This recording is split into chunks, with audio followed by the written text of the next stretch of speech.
नमस्कार दोस्तों, इस वीडियो में मैं आपको आरबीएसई कक्षा 12 हिंदी अनिवार्य विषय के प्रश्न पत्र की बोर्ड द्वारा जारी ऑफिशियल आंसर की के बारे में बताऊंगा। वीडियो आप एंड तक जरूर देखें। तो आप जल्दी से अपने हर एक प्रश्न के उत्तर की जांच कर लें। सबसे पहले हम ले रहे हैं एमसीक्यू प्रश्न। पहले मैं आपको बता रहा हूं कि कौन सा आंसर सही माना गया है और उसके बाद आपको जो ऑफिशियल आंसर की है उसका व्यू भी मैं आपको दिखाने वाला हूं। तो पहला प्रश्न है, चूरण वाले भगत जी चूरण बेचकर एक दिन में अधिकतम कितने पैसे कमा लेते थे? तो इसमें माना है 6 आने। अगला है, पहलवान की ढोलक पाठ में उठा पटक दे के अर्थ को प्रकट करने वाली ढोल की ध्वनि इनमें से कौन सी थी? तो सही माना गया है चटाक चट धा। अगला है, अंबेडकर के विख्यात भाषण इनहिलेशन ऑफ कास्ट का हिंदी रूपांतरण किस शीर्षक से किया गया है? तो इसका राइट आंसर हो जाएगा जाति भेद का उच्छेद। हरिवंश राय बच्चन का काव्य दर्शन है, सही आंसर हो जाएगा हालावाद। अगला है, निराला की बादल राग कविता किस काव्य खंड से प्रकाशित है? सही है माना गया है अनामिका। अर्धराति गई कपि नहीं आये हूं, तुलसीदास ने इस पंक्ति में कपि कहकर किसे संबोधित किया है? हनुमान। सिल्वर वेडिंग कहानी में बाल जति किसे कहा गया है? किशनदा को या यशोधर पंत को? तो इसमें माना गया है किशनदा को। जूझ कहानी के नायक पर सर्वाधिक प्रभाव किसका पड़ा? सौंदलगेकर गुरुजी का। जनसंचार के किस माध्यम में सर्वाधिक ज्ञानेंद्रियां सक्रिय रहती है? इसमें है इंटरनेट।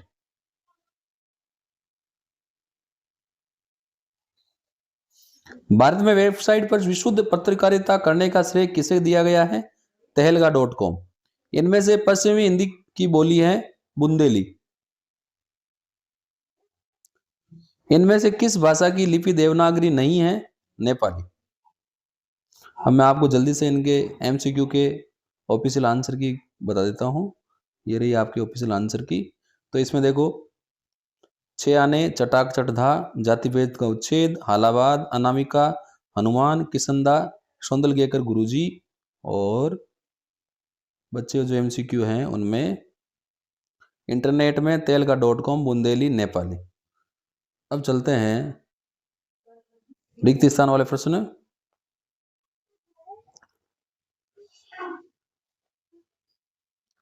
शब्द शक्तियां 3 प्रकार की होती है। रजनीगंधा खिल गई वाक्य में कौन सी शब्द शक्ति है? व्यंजना। नाग का मोती अदर की कांति से, बीज दाड़िम का समझकर भ्रांति से पंक्ति में खाली जगह अलंकार है, तो यहाँ अलंकार कौन सा होगा? भ्रांतिमान। जब काव्य में प्रयुक्त एक ही शब्द के भिन्न भिन्न संदर्भों में भिन्न भिन्न अर्थ निकले तो वहां पर कौन सा अलंकार होता है? श्लेष अलंकार होता है। अनुज्ञेय शब्द के लिए अंग्रेजी पारभाषिक शब्द है परमिसेबल, तो ये हो जाएगा PERMISSIBLE।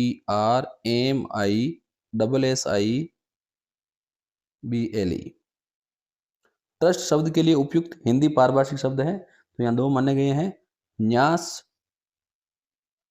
या प्रन्यास। अब मैं आपको बता देता हूं ऑफिशियल आंसर की।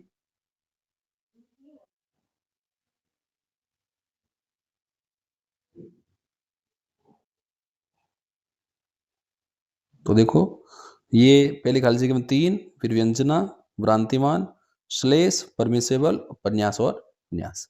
ये रिक्त स्थान की पूर्ति वाले हो गए। अब बात करते हैं आपके पद्यांश की। पद्यांश में किससे नहीं घबराने की बात कही गई है? विघ्नों से। पद्यांश में प्रयुक्त गुन्ना शब्द का अर्थ है मनन करना। पद्यांश का उचित शीर्षक क्या हो जाएगा?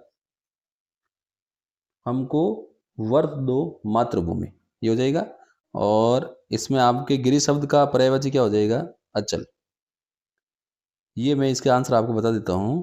ये रहे इसके बोर्ड द्वारा माने गए आंसर। ये रहा, विघ्नों से, मनन करना, अचल, हमको वर दो है मातृभूमि आदि, ये हो जाएगा इसका शीर्षक कवि बनी बनाई परिपाटी पढ़ने चलकर लीक से हटकर कुछ नया करना चाहता है। ट्यूशन है, कवि क्या करना चाहता है।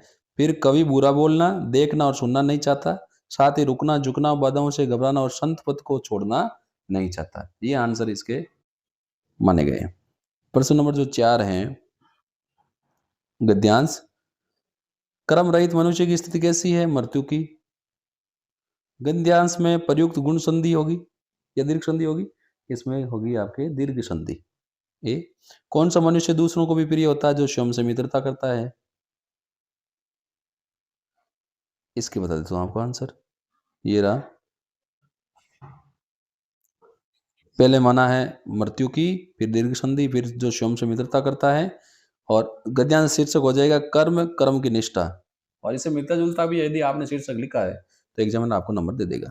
अपने स्वभाव एवं योग्यता या स्वधर्मानुसार कर्म चयन करने की स्वतंत्रता हर व्यक्ति को होनी चाहिए। और अगला जो है, मनुष्य के अनुकूल शुभ कर्म को पवित्र एवं निस्वार्थ भाव से पूरा करना स्वयं से मित्रता निभाने की कसौटी है। फिर 5वें जो है क्वेश्चन, ये बच्चों को छत के खतरनाक किनारों से गिरने से कौन बचाता है? इनके आंसर देखो आपको, मैं सीधे आंसर आपको बता देता हूं। ये रहा आपका 5वां प्रश्न। सिर्फ उन्हें उनके ही रोमांचित शरीर का संगीत। दिव्यांग से अटपटे प्रश्न पूछ उसे रुला देना चाहता है। आंख की राह, घोड़े की रेस ने, मंत्री नामक गुरुजी ने और गिरीश।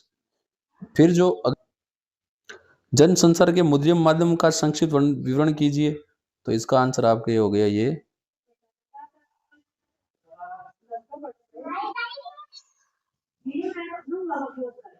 हो गया जनसंचार के आधुनिक माध्यमों से मुद्रित माध्यम सबसे पुराना है। छापेखाने के विकास में इनका व्यापक प्रसार हुआ। इस माध्यम के छपे हुए शब्दों में स्थित होता है जिन्हें संरक्षित कर संदर्भ रूप में उपयोग किया जा सकता है। तथ्यात्मक उत्तर, ऐसा भी आपने जो भी तथ्यात्मक उत्तर दिया है वो स्वीकार्य है, उसमें आपको नंबर मिलेंगे। फिर बीट रिपोर्टिंग क्या है? रेडियो नाटक के बारे में संक्षिप्त टिप्पणी लिखी। तो ये आपके बीट रिपोर्टिंग वाला कर लेते हैं। ये आ गया आपकी बीट रिपोर्टिंग। संवाददाताओं के बीच काम का विभाजन आमतौर पर उनकी रुचि और ज्ञान को ध्यान में रखते हुए किया जाता है। मीडिया की भाषा में उसे बीट कहा जाता है। इस हेतु संवाददाता को अपने क्षेत्र से सतत जुड़े रहना और अद्यतन रहना होता है। आमतौर पर रेडियो नाटक की अवधि 15 से 30 मिनट होती है। इसमें पात्रों की संख्या सीमित होती है, दृश्य नहीं होते, अतः जानकारी संवाद और ध्वनि संकेतों से उजागर होती है। ऐसा उत्तर आपको देता हूं, तो जो भी उत्तर है वो स्वीकार्य होगा। फिर लुल्टन ने मृत्यु के संबंध में कहा था कि जब मैं मर जाऊं तो चिता पर मुझे चित नहीं, पेट के बल सुलाना। मैं जिंदगी में कभी चित नहीं हुआ और चिता सुलगाते समय ढोलक बजा देना। वात्सल्य और ममता भाव की वजह से माँ आईने में अपने पुत्र के प्रतिबिंब को चांद के समकक्ष सुंदर मान रही है। कोल्लू को अगर जल्दी शुरू कर दिया जाए तो ईक की कीमत अच्छी मिल जाती है। तो ऐसा जो भी इनसे संबंधित तथ्यात्मक उत्तर आप देते हो उसी के आपको नंबर मिलेंगे। फिर यशोधर बाबू को उनके बेटे भूषण ने उन्नी ड्रेसिंग गाउन में उपहार में दिया ताकि वे सवेरे दूध लेने जाते वक्त फटा स्वेट पुल ओवर पहनकर नहीं जाए। फिर ये कुंवर नारायण के बारे में है। जन्म 19 सितंबर 1927, निधन 2017। दिल्ली में नागर संवेदना एवं नई कविता के प्रमुख आधुनिक कवि रहे हैं। प्रमुख रचनाएं हैं परिवेश, हम तुम, अपने सामने, कोई दूसरा नहीं, आत्मजयी आदि। तथ्यात्मक उत्तर आपके स्वीकार्य है। मिलता जुलता जो आप लिखोगे तो उसमें नंबर है, जरूरी नहीं ऐसा ही आप लिखें। हजारी प्रसाद द्विवेदी, जन्म 1907 बलिया में, निधन 1979 दिल्ली में। हिंदी साहित्य के प्रमुख इतिहासकार हैं, समीक्षक भी रहे हैं, निबंधकार भी हैं, भाषाविद, उपन्यासकार। इनकी रचनाएं अशोक के फूल, कल्पलता, विचार और वितर्क, कुटज, विचार परवा, आलोक पर्व ये निबंध है, बाण भट्ट की आत्मकथा, पुनर्नवा ये उपन्यास है। इनमें से जो भी आप लिखोगे वो आपके स्वीकार्य है। तो देखो ये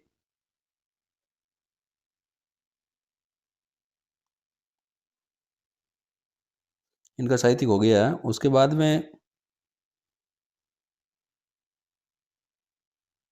छोटा मेरा खेत जैसे ये प्रश्न है, इनके उत्तर मैं आपको दिखा देता हूँ ताकि आपको ये तसल्ली रहे कि बोर्ड ने क्या माना है। ये देखो, कृषि कर्म से अंकुर निकलते हैं, पुष्पित पुलवित होते हैं, वे वैसे ही कवि के विचार 20 संवेदनाओं के परिस्फुटन से अलौकिक अक्षय रस धारा को प्रभावित करते हैं। सन्दर्भी पाठ से जो भी उत्तर तथ्यात्मक है वो स्वीकार्य है। उषा कविता में सूर्योदय से ठीक पहले का पल पल परिवर्तित प्रकृति का सब चित्र है। कवि इस दृश्य का रसभोक्ता बनकर बिंब प्रदान सूर्योदय वर्णन, जिसमें शील राख के लिपे हुए चौके, स्लेट की कालीमा, चौक के रंग आदि का हृदय स्पर्शी चित्रण इसमें किया गया है। फिर अगले जो है उसका है काले मेघा पानी दे में लोक प्रचलित विश्वास और विज्ञान के द्वंद्व का सुंदर चित्रण है। विज्ञान का अपना तर्क है, विश्वास का अपना सामर्थ्य। ये हानिकारक लोक विश्वास का अपना सामर्थ्य एवं रचनात्मक भूमिका हो सकती है तथा संतुलन, समन्वय और सद्भाव बचा रहना चाहिए। पाठ संदर्भित जो भी उत्तर हैं वो आपके स्वीकार्य ये उत्तर माना गया। फिर अंबेडकर की कल्पना का आदर्श समाज स्वतंत्रता, समता और भद्रता पर आधारित होगा। आदर्श समाज में गतिशीलता, सद्भाव, समन्वय, सहयोग आदि गुण होने चाहिए। फिर ये सिल्वर वेडिंग वाली कहानी का क्वेश्चन है, क्या है आपके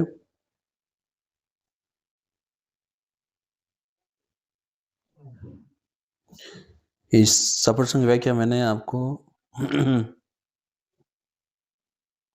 ये मैंने बता दिया। छोटा मेरा खेत, वैज्ञानिक तर्क और लोक मान्यताएं हावी रहती है। काले मेघा दे पाठ का था ये बता दिया। सिल्वर वेडिंग के पाठ पीढ़ी अंतराल की समस्याओं का ज्वलंत चित्रण प्रस्तुत करता है। उक्त कथन की समीक्षा कीजिए।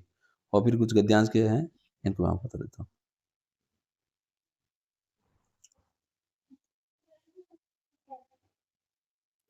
ये सिल्वर वेडिंग वाला हो गया। सिल्वर वेडिंग कहानी आधुनिकता की दौड़ में बदलते जीवन मूल्य, दर्शन और कार्य व्यवहार, परंपरा विच्छेद की पीड़ाओं को उठाती है।